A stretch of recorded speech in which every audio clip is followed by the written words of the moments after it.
Quels furent les commencements de l'homme? Où est née la civilisation? À partir de leurs observations, les scientifiques ont échafaudé plusieurs théories. Mais pouvons-nous vraiment répondre à cette question alors que régulièrement, de nouveaux faits viennent bouleverser toutes les connaissances? Dans les terres glacées de la Sibérie, on a trouvé les restes d'espèces animales aujourd'hui éteintes, comme le mammouth géant anéanti par un brusque cataclysme planétaire. On a également découvert des cartes anciennes qui montraient l'Antarctique des siècles avant que notre civilisation ne le découvre. Cette carte, qui date de plusieurs siècles, indique la conformation exacte de la terre de la Reine Maude, qui est aujourd'hui ensevelie sous une couche de glace de près d'1 kilomètre d'épaisseur. Or, nous-mêmes, nous ne connaissons cette conformation que depuis 1949. Il y a un siècle, un archéologue arrive à la conclusion que la cité de Tiwanaku, dans l'actuelle Bolivie, était un observatoire astronomique aligné sur la position des étoiles et du Soleil. Il en déduit son âge, 17 000 ans. Mais sa thèse fera sourire tous les spécialistes jusqu'à récemment. La seule correction que je ferai est due au fait qu'on dispose aujourd'hui de meilleurs instruments de mesure astronomique. Grâce aux satellites et aux ordinateurs, je dirais que le site a plutôt 12 000 ans. Quoi qu'il en soit, Tiwanaku reste la ville la plus ancienne du monde. Des géologues ont découvert que le sphinx a été lavé par des pluies incessantes pendant des siècles. Or, ces averses n'ont pu survenir que des milliers d'années avant le règne des pharaons. Est-ce à dire que le sphinx a été bâti bien avant l'aube de la civilisation? L'enjeu ici, c'est toute l'histoire de la civilisation. Il n'y a peut-être pas eu un déroulement linéaire de l'homme des cavernes débile à nous autres très intelligents avec nos bombes atomiques et notre dentifrice au fluor. Parfois, des faits nouveaux viennent bouleverser les théories dominantes. C'est sur ces faits que nous allons nous pencher aujourd'hui en compagnie de spécialistes qui élaborent de nouvelles théories susceptibles de changer notre regard sur l'histoire de la civilisation tout entière. Ce visage monumental a été sculpté par les Olmecs du Mexique. On pense qu'il y a 2000 ans au bas mot. Les traits sont nettement africains. Pourtant, les Noirs ne sont censés être arrivés en Amérique qu'après Christophe Colomb. Dans un ouvrage intitulé « L'archéologie interdite de l'Atlantide au Sphinx », Colin Wilson rassemble divers éléments indiquant l'existence d'une grande civilisation disparue à une époque antérieure à l'histoire.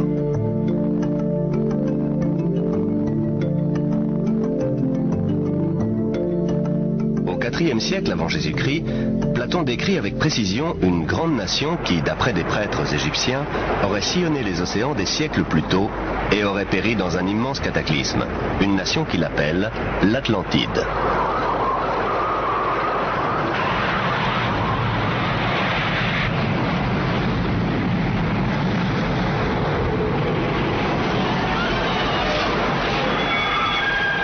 L'Atlantide, un grand cataclysme.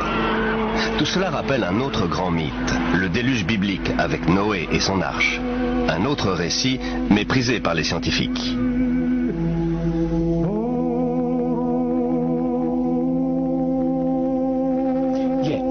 En qualifiant le déluge et l'arche de Noé de fables, les scientifiques ignorent tout simplement le fait qu'il existe des centaines de mythes analogues dans le monde. Sans compter que les récits hébreux et mésopotamiens font le même récit d'une catastrophe planétaire qui a quasiment éradiqué l'homme de la Terre avant l'histoire, c'est-à-dire avant la période dont on a des traces écrites.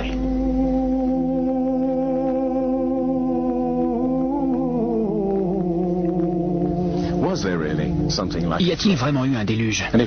Et si oui, a-t-il détruit une civilisation qui aurait précédé toutes les autres? Je dis bien une civilisation et non l'Atlantide, car dès qu'on prononce ce nom, les scientifiques s'indignent et cessent d'écouter. À leurs yeux, l'idée d'un déluge planétaire n'est pas respectable. Mais jusqu'à quel point la science est-elle impartiale? Respecte-t-elle toujours ses propres principes, à savoir étudier les faits et rien que les faits?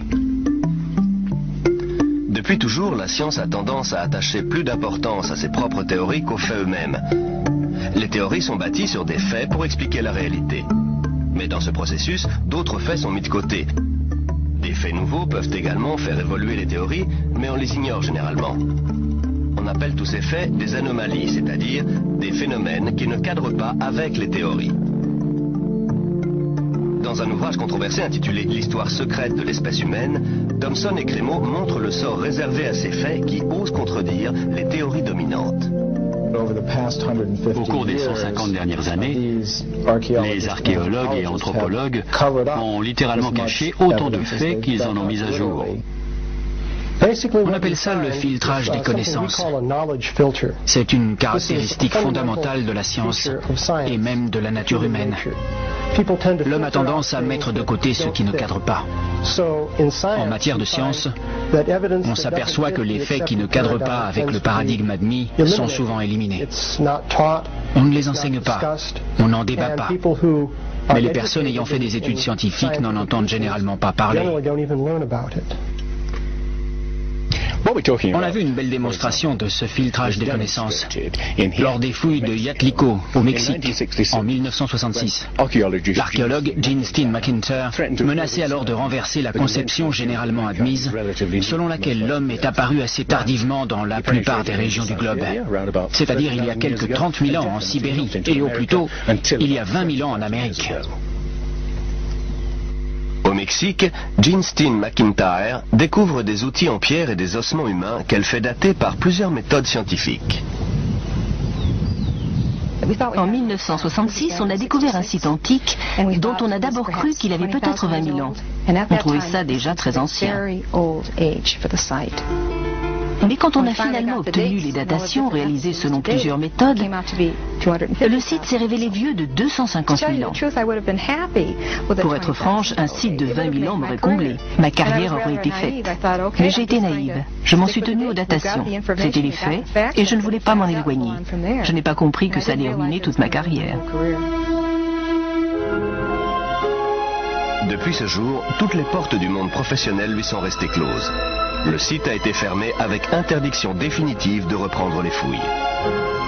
Cette année, soit 30 ans plus tard, d'autres archéologues ont découvert en Sibérie des traces de présence humaine remontant à quelques 300 000 ans. Une datation qui rend finalement la découverte de Gene Steen McIntyre moins invraisemblable qu'il n'y paraît. Ce n'est pas nécessairement une conspiration.